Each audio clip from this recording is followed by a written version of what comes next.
Selamat pagi anak-anak. Hari ini kita kembali lagi kepada mata pelajaran kimia. Mata pelajaran kimia kita sudah masuk ke bab 2, yaitu sekarang mengenai struktur atom. Oke, silakan dipersiapkan buku tulis dan alat tulisnya. Catat poin-poin penting dan juga catat penjelasan ibu, karena tidak semua penjelasan ibu tuangkan di dalam PPT. Oke. Untuk subbab pada bab kali ini itu ada perkembangan teori atom, sistem periodik unsur, konfigurasi elektron, dan juga yang keempat, letak unsur dalam tabel periodik. Oke, jadi untuk pertemuan kali ini kita akan membahas untuk poin 1 terlebih dahulu, yaitu mengenai perkembangan teori atom. Oke. Perkembangan teori atom di sini ada beberapa ilmuwan anak-anak. Ada Dalton, ada J.J. Thomson, ada Rutherford, ada Bohr, dan kemudian ada teori mekanika kuantum. Nah, di sini akan ada 3 ilmuwan. Sebelum kita membahas teori atom berdasarkan 5 teori ini, Ibu akan membahas terlebih dahulu mengenai atom itu tersendiri. Di sini tidak Ibu tuliskan ya di PPT, jadi boleh kalian tulis. Coba deh kalian pikirkan, kalau ada batu atau kerikil, ya kan, kemudian kalian tumbuk sampai sekecil-kecilnya. Nah, kira-kira batu yang telah kalian tumbuk itu sifatnya akan tetap menjadi batu nggak? Oke, jadi tadinya batunya besar, lama-lama kalau kalian tumbuk jadi kecil. Nah, setelah batu itu menjadi serpihan paling kecil, menurut kalian apakah batu itu tetap memiliki sifat yang sama, yaitu dia masih menjadi batu? Oke, jadi pemikiran tersebut anak-anak itu sudah menghinggapi di kepala ilmuwan. Ilmuwannya siapa? Ada yang namanya si Demokritus. Jadi Demokritus tuh udah berpikir, ya, dia udah berpikir kalau batu ditumbuk lama-lama kecil, apakah itu akan tetap jadi batu? Oke, jadi si Demokritus tuh berpikir seperti itu. Jadi dia berpendapat bahwa suatu materi yang tersusun oleh partikel-partikel yang sangat kecil tidak dapat dibagi-bagi lagi. Oke, jadi suatu materi itu tersusun dari partikel-partikel yang sangat kecil dan tidak dapat dibagi-bagi lagi.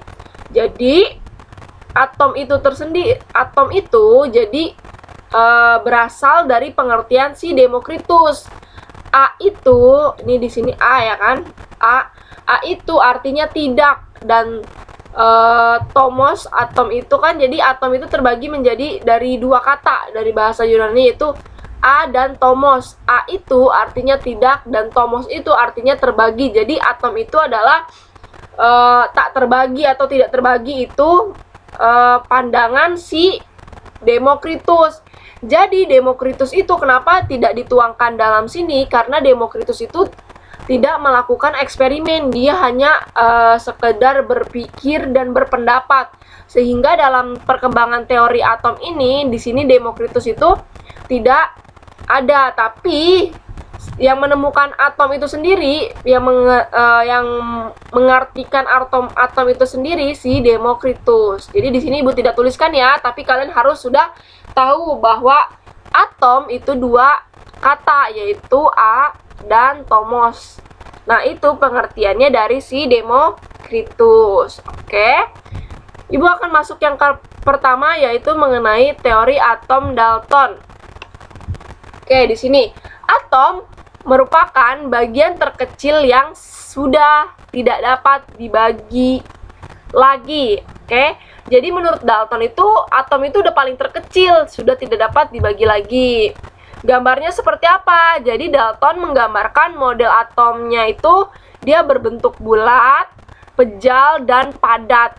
Ya, kalian harus gambar nih ya, karena nanti kalau ada soalnya berbentuk gambar kalian paham.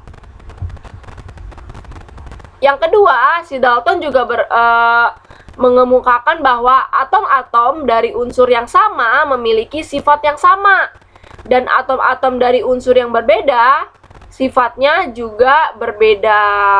Oke, ini berdasarkan tadi yang sudah di Demokritus berpikir nih, kalau batu ditumbuk lama-lama kecil tetap jadi batu, itu kapur ditumbuk kecil-kecil lama-lama tetap jadi kapur. Oke, jadi berdasarkan pendapat si Demokritus, sedangkan yang melakukan penelitian atau melakukan eksperimennya itu si Dalton. Kemudian yang ketiga itu atom-atom dapat bergabung membentuk senyawa. Nanti ini satu-satu ini akan Ibu jelaskan ya. Kemudian yang keempat, reaksi kimia hanya menyusun kembali dari atom-atom, sehingga atom tidak dapat diciptakan atau dimusnahkan. Oke, di sini Ibu akan bahas. Oke, di sini yang pertama, poin pertama, atom merupakan bagian terkecil yang sudah tidak dapat dibagi lagi. Oke, di sini Ibu tulis poin 1, penjelasan poin 1 itu misalkan ada atom, kita pakai unsur ya, misalkan di sini ada karbon ya.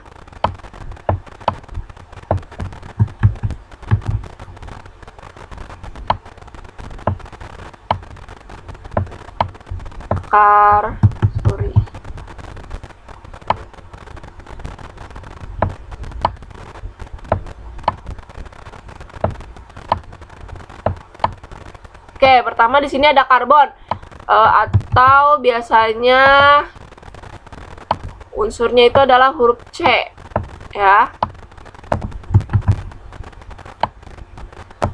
Kemudian yang kedua itu biasanya di sini Ibu contohkan, bukan biasanya ya, ada karbon, ada misalkan oksigen.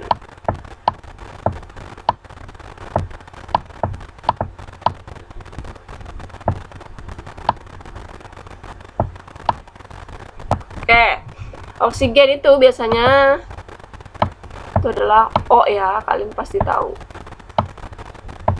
Oke, ini untuk yang pertama nih, kalau atom karbon berarti karbon aja, ketika dikecilin tetap jadi karbon. Oksigen juga seperti itu, jadi dia tidak dapat dibagi lagi, kalau udah paling kecil udah dia nggak bisa dibagi lagi. Kemudian yang poin kedua itu, poin kedua di sini, atom-atom dari unsur yang sama mempunyai sifat yang sama.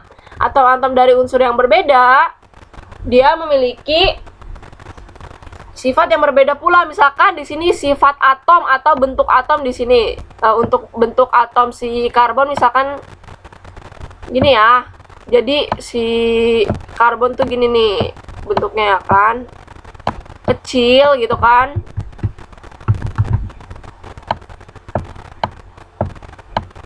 Kecil misalkan seperti itu. Sedangkan si oksigen itu misalkan dia sifatnya ukurannya besar seperti ini. Oke ya kan? Jadi si atom karbon itu sifatnya berbeda dengan atom oksigen. Ini kan ini Ibu buat dua ya. Jadi ini ada atom karbon, ada atom karbon. Sesama atom karbon dua ini dia memiliki sifat yang sama. Kemudian yang oksigen juga di sini. Ini ada oksigen, di sini ada oksigen. Sesama atom oksigen dia memiliki sifat yang sama. Tetapi kalau atom karbon dengan atom oksigen dia memiliki sifat yang berbeda karena dari unsur yang berbeda. Kemudian untuk poin ketiga, poin yang ketiga itu di sini atom-atom dapat bergabung membentuk senyawa.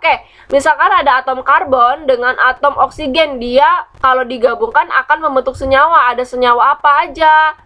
Yang pertama bisa senyawa namanya CO. CO itu adalah karbon monoksida atau juga bisa CO2 ya kan. Kalau CO2 berarti apa? Karbon dioksida. Jadi dari dua ini, di sini Ibu kasih warna kuning. dari atom karbon dan atom O kalau digabungkan bisa menjadi CO atau juga bisa menjadi CO2. Nah, ini namanya senyawa anak-anak. CO ataupun CO2 ini namanya senyawa. Sedangkan kalau karbon aja unsur, oksigen aja unsur. Oke, kemudian yang keempat, reaksi kimia hanya menyusun kembali dari atom-atom. Sehingga atom tidak dapat diciptakan atau dimusnahkan. Oke, di sini 4 Ibu contohkan. Misalkan jadi ada reaksi kimia, misalkan ada unsur A, B, terus C, D,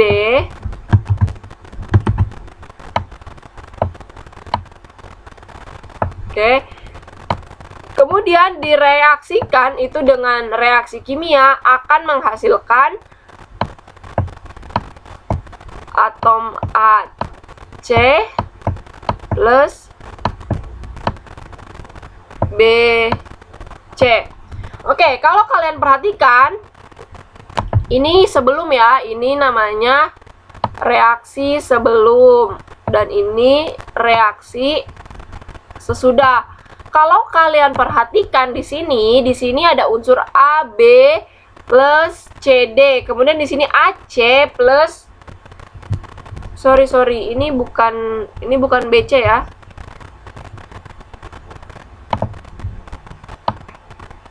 Ini ada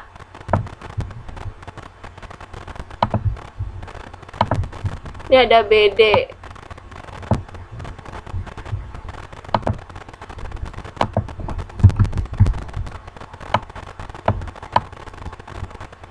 Oke, ini ada BD. Kalau kalian perhatikan, ya kan, atomnya itu tidak berubah, ya kan, atomnya tidak berubah.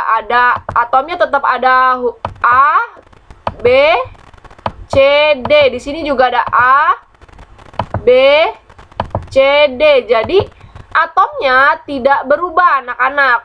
Oke, kalau di sini penyusunan kembali dari atom-atom. Jadi kalau yang nyusunnya ABCD, maka setelah reaksi juga ABCD. Yang berubah hanya susunannya. Oke, di sini ditulis. Ingat ya, atomnya di sini tidak berubah sehingga tidak dapat diciptakan atau dimusnahkan. Yang berubah hanya susunannya.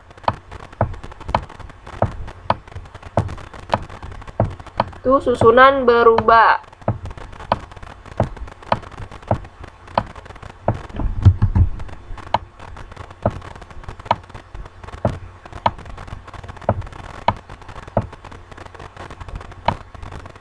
Oke, ingat ya, jadi atom-atomnya tetap, yang berubah hanya susunannya.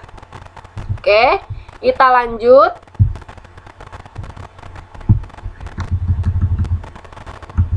Oke, sekarang kelebihan si atom Dalton ini.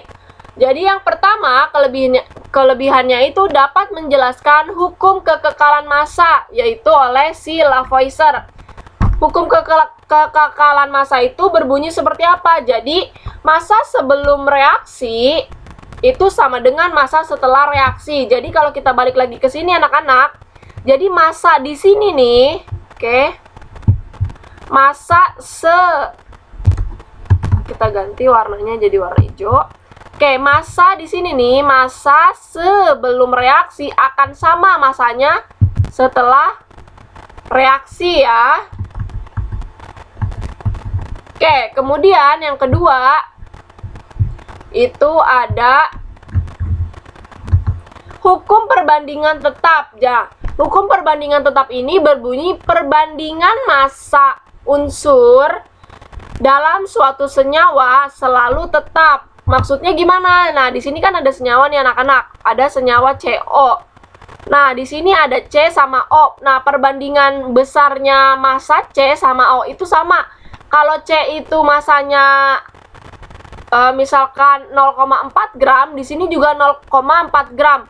Begitu pula juga dengan di sini. Walaupun di sini O-nya ada 2, tetap perbandingan masanya harus sama, yaitu 1:1. Oke, kemudian selanjutnya itu mengenai kelemahannya. Jadi kelemahan yang pertama itu teori atom Dalton itu memiliki kelemahan, yaitu ternyata atom itu dapat dibagi-bagi lagi menjadi subatomik. Nah, ini akan dijelaskan oleh si teori kedua, yaitu oleh J.J. Thomson. Kemudian, atom-atom yang mempunyai nomor massa yang sama, namun mempunyai massa atom yang berbeda atau nomor atom yang berbeda. Jadi, anak-anak, di sini Ibu akan menjelaskan yang kedua nih ya. Untuk yang kedua, oke, untuk poin kedua, atom-atom mempunyai nomor massa.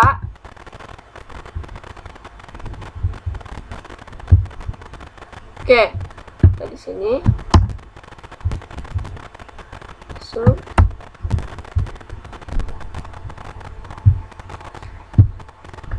Oke, di sini Ibu bahas tentang yang kedua, atom-atom yang mempunyai nomor atom yang sama, namun mempunyai massa atom atau nomor atom yang berbeda. Oke, di sini akan Ibu jelaskan. Misalkan ya, di sini ada unsur ya. Oke, ini unsurnya X. Kalau kalian lihat tabel periodik, biasanya di sini akan ada angka nih di sini. Ini Ibu simbolkan dengan Z dulu ya. Di sini ada Z. Di sini misalkan ada A. Oke. Nah, A itu adalah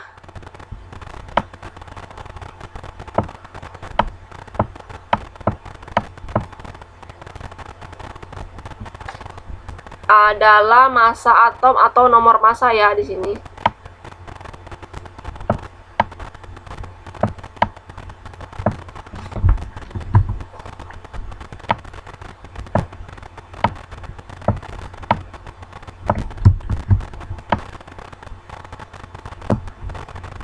Massa atom. Kemudian Z itu apa? Z itu adalah si nomor atomnya.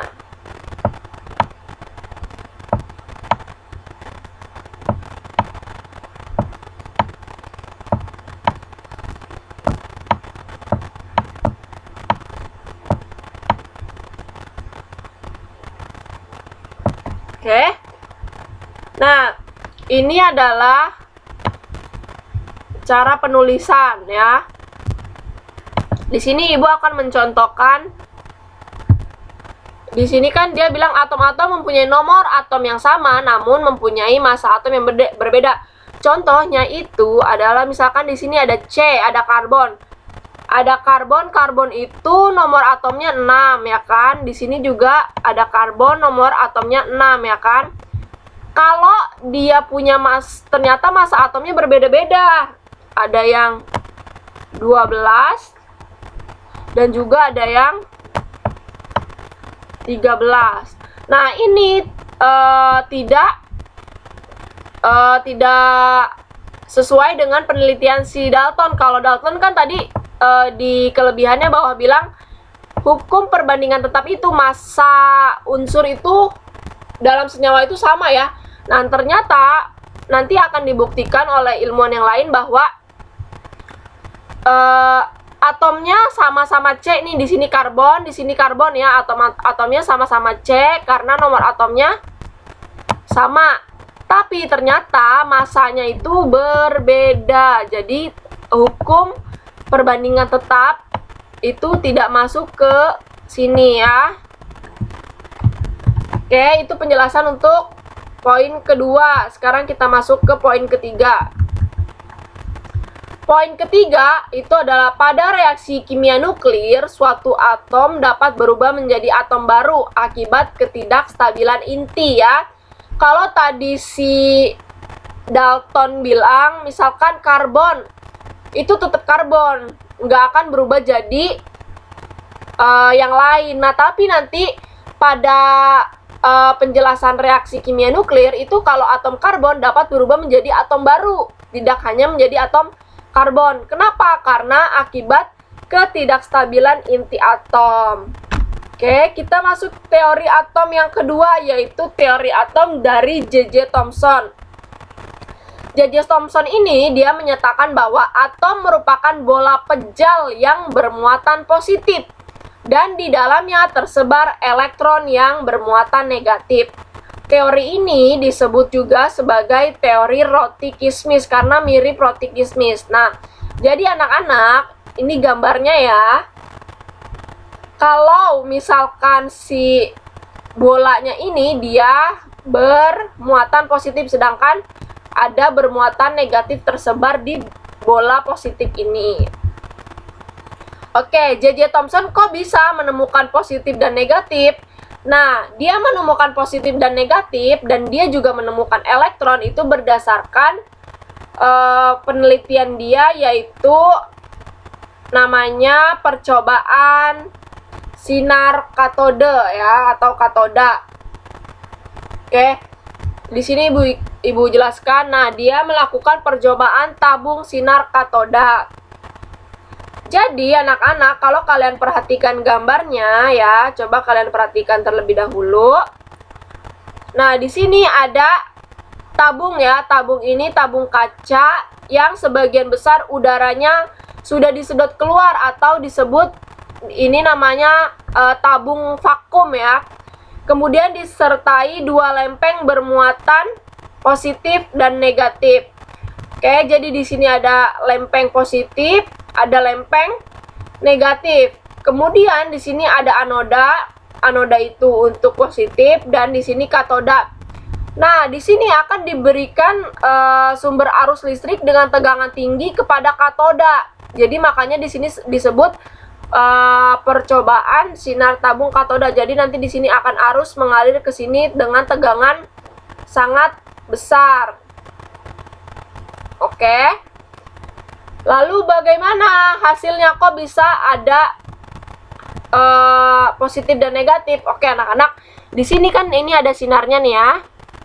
Di sini sinarnya terpancar, oke. Nah, ternyata pas di area lempeng ini sinarnya berbelok ke atas, bukan berbelok ke bawah. Berbelok ke atas menandakan dia mendekati positif ini. Oke. Dengan dia mendekati positif ini, si J.J. Thomson berpikir bahwa sinar katoda ini berarti mengandung muatan negatif. Kenapa mengandung muatan negatif? Karena di sini ada positif. Kalau positif ketemu negatif akan mendekati. Sedangkan kalau ini negatif bertemu negatif maka akan menjauhi. Makanya dia tidak ke arah sini. Jadi dapat disimpulkan pada sinar katoda ini dia bermuatan negatif. Nah, sedangkan bermuatan negatif ini dinamai oleh si J.J. Thomson itu yaitu elektron. Jadi J.J. Thomson itu adalah penemu elektron ya. Ingat anak-anak. Jadi ingat ya, percobaannya itu bahwa si sinar katodanya itu ternyata dia berbelok ke kutub positif, sehingga ini bisa ditentukan bahwa ini adalah negatif karena positif dan negatif akan tarik menarik. Kalau negatif dengan negatif akan tolak menolak atau menjauhi. Oke. Kemudian kelebihannya teori atom J.J. Thomson ini, yang pertama itu membuktikan bahwa atom merupakan bagian terkecil. Jadi bukan bagian terkecil nih ya. J.J. Thomson membuktikan bahwa ada bagian lebih kecil lagi dari unsur. Kemudian membuktikan bahwa atom bersifat netral, tersusun dari partikel yang bermuatan positif dan negatif. Jadi atom itu menurut J.J. Thomson ada yang bermuatan positif yaitu bola pejalnya dan bermuatan negatif yaitu elektronnya yang tersebar di bola pejal tersebut. Yang ketiga, membuktikan bahwa adanya elektron dalam semua unsur. Oke.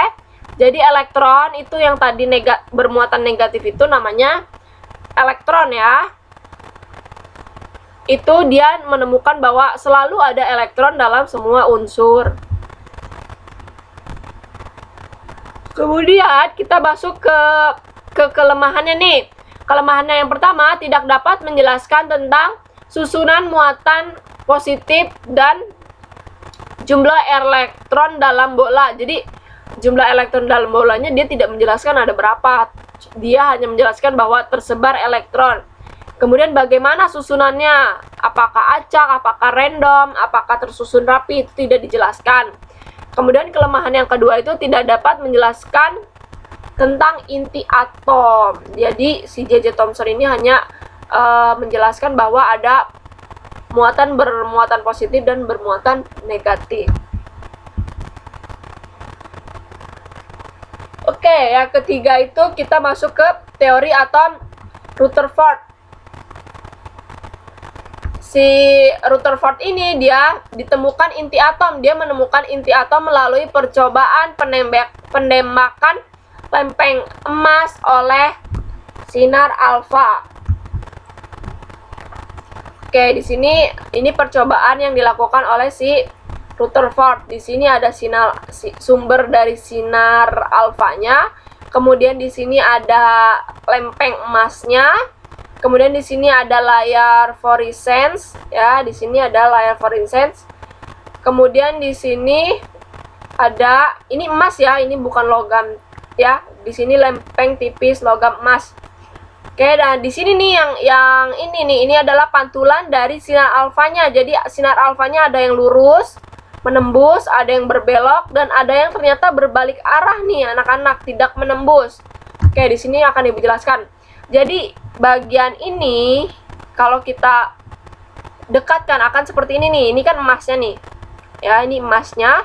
Nah, emasnya itu sinar alfanya itu ada yang tembus nih lurus ke depan ya kan.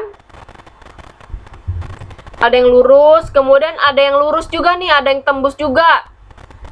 Ada yang tembus juga tapi dia dibelokkan ya kan. Jadi ibu ulangi ya, jadi sebagian besar sinar alfa dia menembus lapisan emas. Ini contohnya nih. Nah, dia menembus ya, lurus ya. Kemudian sebagian kecil sinar alfa terbelok tetapi tetap nembus. Contohnya ini nih. Ini dia nembus tapi dia terbelok, ya kan? Kemudian juga dia nembus, kemudian terbelok. Nah, beda lagi dengan yang ini. Kalau ini dia belum nembus. Ya, jadi dia terpantul kembali, dia tidak tembus ke lempeng emasnya. Ini juga nih dia tidak tembus ke lempeng emasnya. Nah, kalau kita zoom lagi satu ini, maka seperti ini nih anak-anak. Jadi yang pertama itu ada yang lurus aja tembus, kemudian ada yang lurus dibelokkan ke atas, kemudian yang keempat ada yang lurus dibelokkan ke bawah. Nah, yang ketiga ini dia lurus, ternyata dia kembali lagi.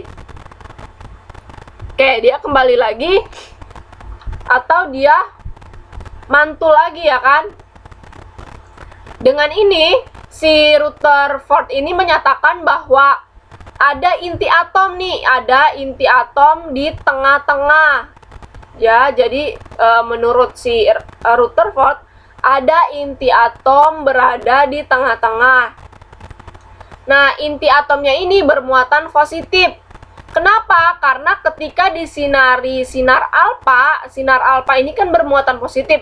Ternyata dia mental lagi. Berarti kan kalau mental lagi positif ketemu positif kan akan tolak menolak, makanya dia mental lagi. Sedangkan di sini positif, dia masuk ke area elektron, dia lurus terus menembus karena dia akan tarik menarik.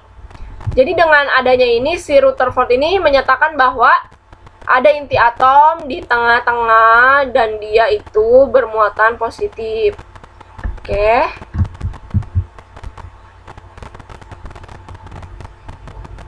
Kemudian disimpulkan bahwa atom terdiri dari inti atom yang bermuatan positif dan dikelilingi oleh elektron yang bermuatan negatif dengan lintasan berupa lingkaran atau elips, dan mengajukan model atom seperti gambar di bawah ini. Nah, ini model atom si Rutherford anak-anak. Jadi Di sini ada inti atom, di sini ada elektron, dan elektronnya itu memiliki lintasan lingkaran ataupun elips.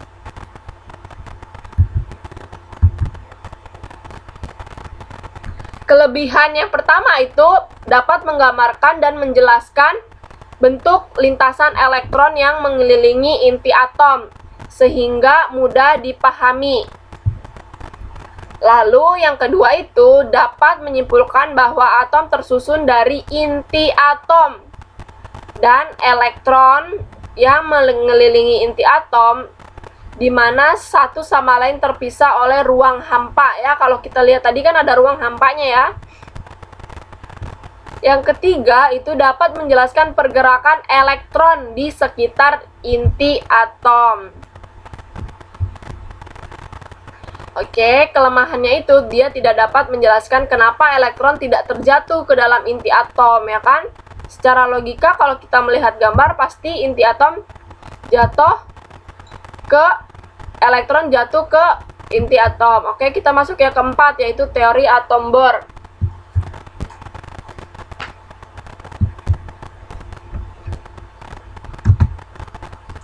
Elektron menurut si Bohr ini, jadi oke, Ibu bahas terlebih dahulu.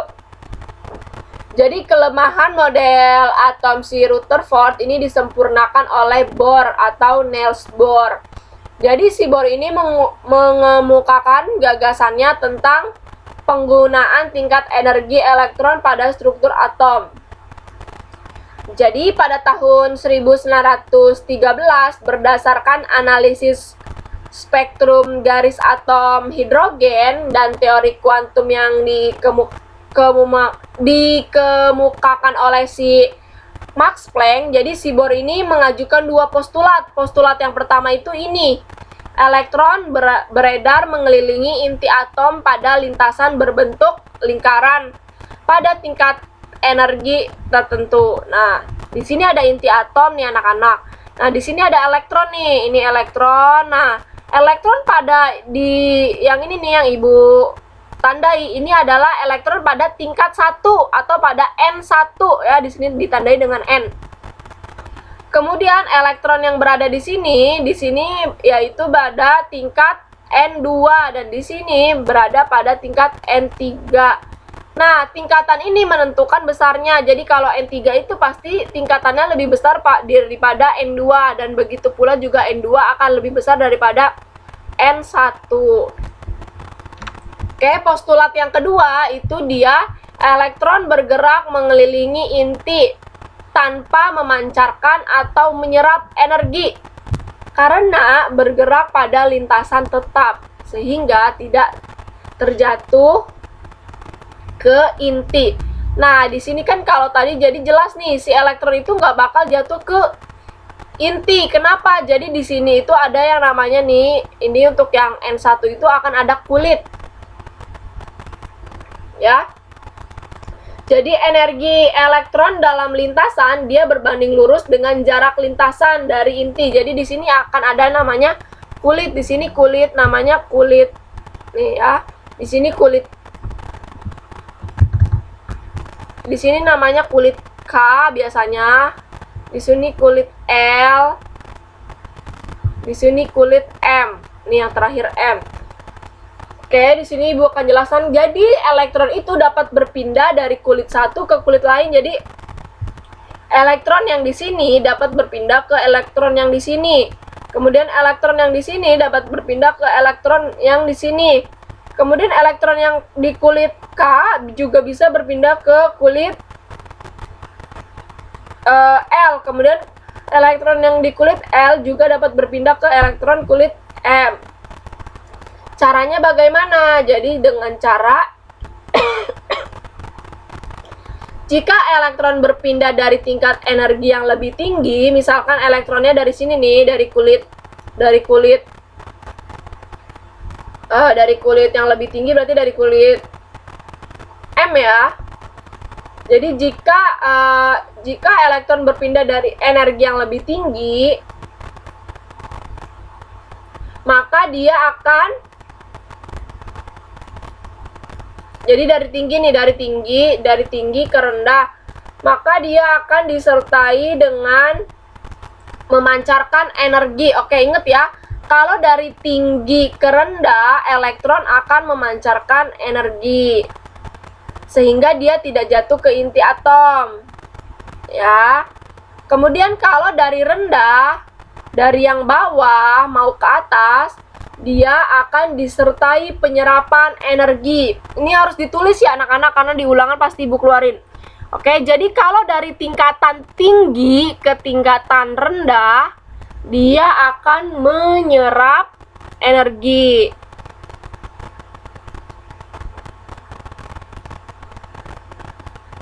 Oke, sorry. Jadi dari tingkatan tinggi ke tingkatan rendah, dia akan memancarkan energi. Kayak ingat aja, kalau tinggi itu berarti dia memancarkan. Tapi kalau dari rendah ke tinggi, dia akan menyerap energi. Oke.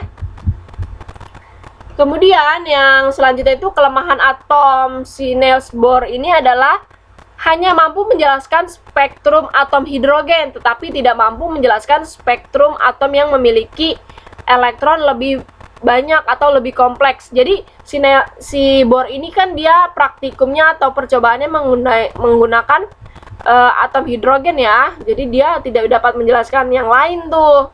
Kemudian orbit atau kulit elektron yang tadi ibu jelaskan yang kedua, ada kulit elektron KLM, itu yang mengelilingi inti atom tidaklah berbentuk lingkaran, melainkan berbentuk elips.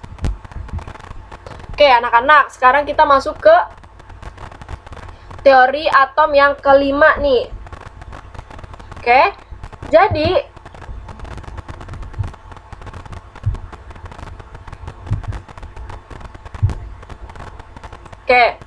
jadi pada teori atom yang kelima di sini ibu akan menjelaskan yang pertama dulu ya, si Louis de Broglie. Jadi Louis de Broglie ini dia pada tahun 1924 dia mengemukakan bahwa partikel itu juga bersifat gelombang. Jadi ada yang namanya teori dualisme gelombang dan partikel. Jadi gini anak-anak, teori dualisme partikel itu maksudnya gimana? Di sini ibu akan jelaskan ya.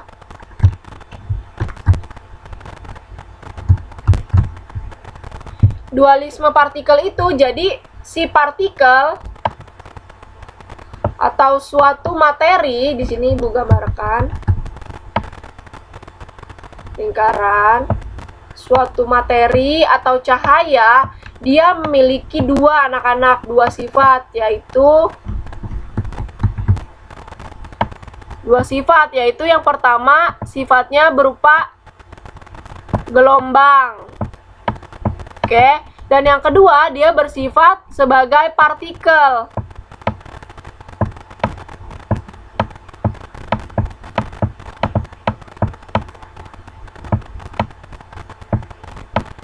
Oke, sebagai gelombang, dia akan memiliki yang namanya panjang gelombang nih anak-anak. Ini simbolnya ya, akan memiliki yang namanya panjang gelombang. Nah, sebagai partikel, suatu materi ya,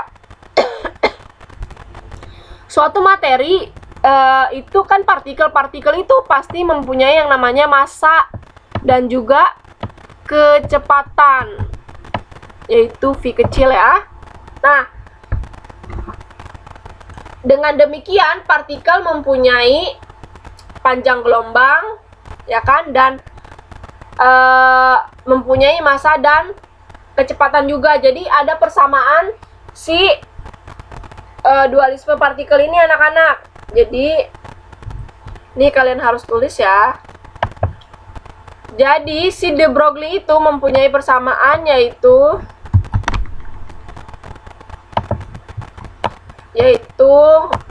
lambda. Ini dibacanya lambda ya, lambda sama dengan H itu adalah ketetapan Planck, kemudian per P itu adalah momentum, atau juga bisa kita tulis dengan lambda panjang gelombang ya, kalian boleh tulis sendiri, kemudian H-nya tetap ketetapan Planck, per P itu adalah ternyata M dikali V. M dikali V ya. Ini namanya persamaan Lois de Broglie ya. Ini dua persamaannya ya. Nah, persamaan de Broglie ini mendukung kelemahan teori atom Bohr. Kelemahan teori atom Bohr itu terletak pada elektron yang bergerak mengelilingi inti atom. Itu lintasannya kan berbentuk lingkaran. Dengan adanya teori si de Broglie bahwa lintasan atom itu tidak berupa lingkaran. Kenapa? Karena dia si atom ini dia mempunyai sifat gelombang, bahwa gelombang itu gimana cara bergeraknya seperti ini ya. Nah, ya kan? Jadi lintasannya itu tidak berbentuk lingkaran karena dia juga memiliki sifat gelombang. Kemudian yang kedua, di sini ada ilmuwan yang bernama Werner Heisenberg. Nah, Werner Heisenberg ini dia menjelaskan teori ketidakpastian.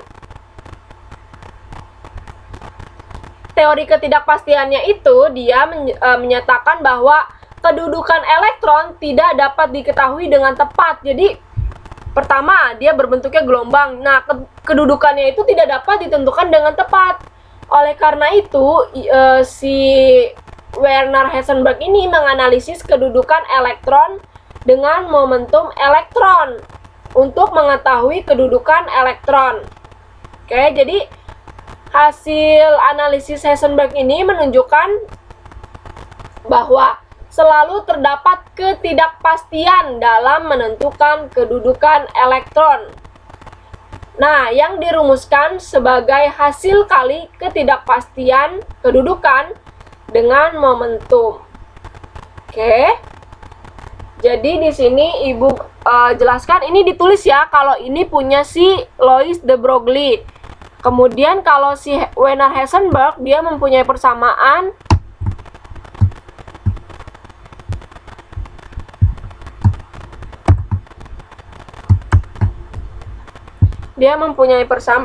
bahwa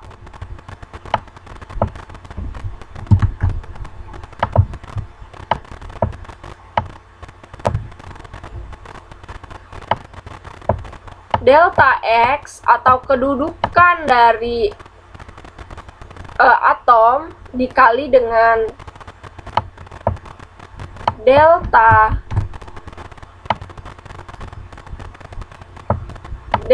P. P itu adalah momentum ya. Jadi kan tadi udah dibahas tuh sama si de Broglie momentum itu. Ini memiliki ketidakpastian pasti lebih besar daripada H. H itu adalah ketetapan Planck. Nah, ini adalah persamaan dari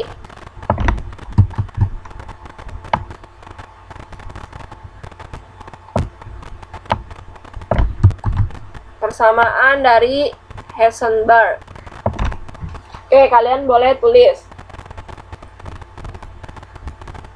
Oke, setelah Heisenberg, di sini si Erwin Schrödinger atau lebih terkenal si Schrödinger ini dia melakukan atau mempunyai teori yaitu persamaan gelombang Schrödinger. Di sini Ibu jelaskan ya. Jadi pada tahun 1927 itu Erwin Schrödinger menyempurnakan teori atom Bohr dengan dasar hipotesis si de Broglie dan juga si Heisenberg. Ya. Dari hasil penyelidikan terhadap gelombang atom hidrogen, si Schrödinger ini menyatakan bahwa elektron dapat dianggap sebagai gelombang materi dengan gerakan menyerupai gerakan gelombang. Teori ini biasanya disebut dengan atau terkenal dengan teori mekanika gelombang atau teori mekanika kuantum. Makanya di sini disebutnya yang kelima itu adalah teori mekanika kuantum. Nah, teori atom si Schrödinger ini memiliki persamaan dengan model atom Bohr. Dia berkaitan dengan adanya tingkat energi dalam atom. Perbedaannya itu, si model atom Bohr itu kan memiliki lintasan elektron yang pasti kan? Tetapi kalau pada model si Schrödinger ini, dia memiliki lintasan elektron yang tidak pasti atau tidak sesuai dengan asas ketidakpastian si Heisenberg. Jadi, kedudukan elektron itu dalam atom itu tidak dapat ditentukan secara pasti, anak-anak. Namun, dapat ditentukan oleh kebolehjadian menemukan elektron pada suatu titik pada jarak tertentu dari inti atom. Jadi, ruangan yang memiliki kebolehjadian yang paling spesifik bahwa itu ada inti atom, itu biasanya dia digambarkan menyerupai awan, anak-anak. Jadi, tebal tipisnya awan menyatakan besar kecilnya kemungkinan ditemukan elektron di daerah tersebut. Beberapa orbit bergabung membentuk kelompok yang disebut subkulit. Nah, subkulit tadi udah dibahas ya pada atom Bohr. Jadi, menurut model atom mekanika kuantum, gerakan elektron mengelilingi inti atom itu memiliki sifat dualisme sebagaimana yang diajukan oleh de Broglie. Nah, kalau kita lihat gambarnya di sini anak-anak. Kalau kita lihat di gambarnya, nah, ini gambarnya gini ternyata. Elektron dapat ditemukan di mana? Nah, di awan-awan yang terlihat tebal. Ini kalau semakin tebal awannya atau semakin tebal efek pekat ini, maka semakin banyak sebaran elektron. Jadi elektron itu tidak tersusun rapi seperti di sini, di sini. Ternyata susunannya elektron itu seperti ini, anak-anak. Karena dia bersifat gelombang. Gelombang itu kan berlikuk-likuk ya. Dan juga dia bersifat partikel, yaitu dia memiliki momentum atau tumbukan. Ya. Jadi seperti ini model atom mekanika kuantum. Nah, model ini harus kalian gambarkan ya, supaya nanti ketika ada soal kalian paham. Oke, cukup sekian materi hari ini anak-anak. Silakan kalian catat selengkap-lengkapnya. Oke, kalian harus mengevaluasi diri kalian pada bab 1. Oke, ketika bab 1-nya kemarin jelek, otomatis berarti catatan kalian kurang rapi, ya kan, kurang lengkap.